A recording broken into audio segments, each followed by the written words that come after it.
नमस्कार दर्शक बंधु, आज मैं 28 तारीख मंगलवार आज सकाल गुरुत्वपूर्ण खबर उपर नजर पकाइबा। ता पूर्व जदि भिडियोटी को नुआ कर देखुछंती तेबे आम चैनल को एबे सब्सक्राइब करी पाखरे आसुवा बेल आइकन को क्लिक करंतु, जहा द्वारा आपण सर्वप्रथमे लेटेस्ट न्यूज जानि परिबे। ओडिसा रे किछि स्थान रे बिजुली घड़घड़ी सह वर्षा संभावना। ठीक समय आसिबो मौसुमी।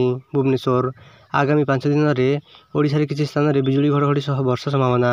अन्य किछि स्थान रे ग्रीष्म प्रवाह संभावना रहिबो बोली कहिसंती आंचलिक पाणीपाग विज्ञान केन्द्रर निर्देशक मनोरमा महांती।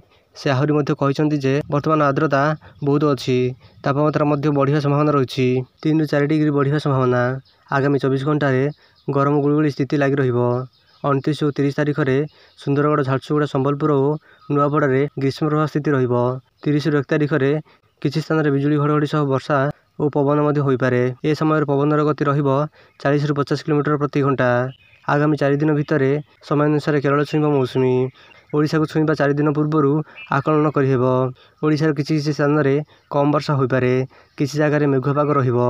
चलित वर्ष किछि स्थान रे नियंटिया वर्षा होई पारे। एही भल लेटेस्ट न्यूज जानिया पई आम चैनल को एबे सब्सक्राइब करी पाखरे आसुवा बेल आइकन को क्लिक करंतु, जहा द्वारा आपण सर्वप्रथमे लेटेस्ट न्यूज जानि परिबे। भिडियोटी विशेष देखिबारु धन्यवाद।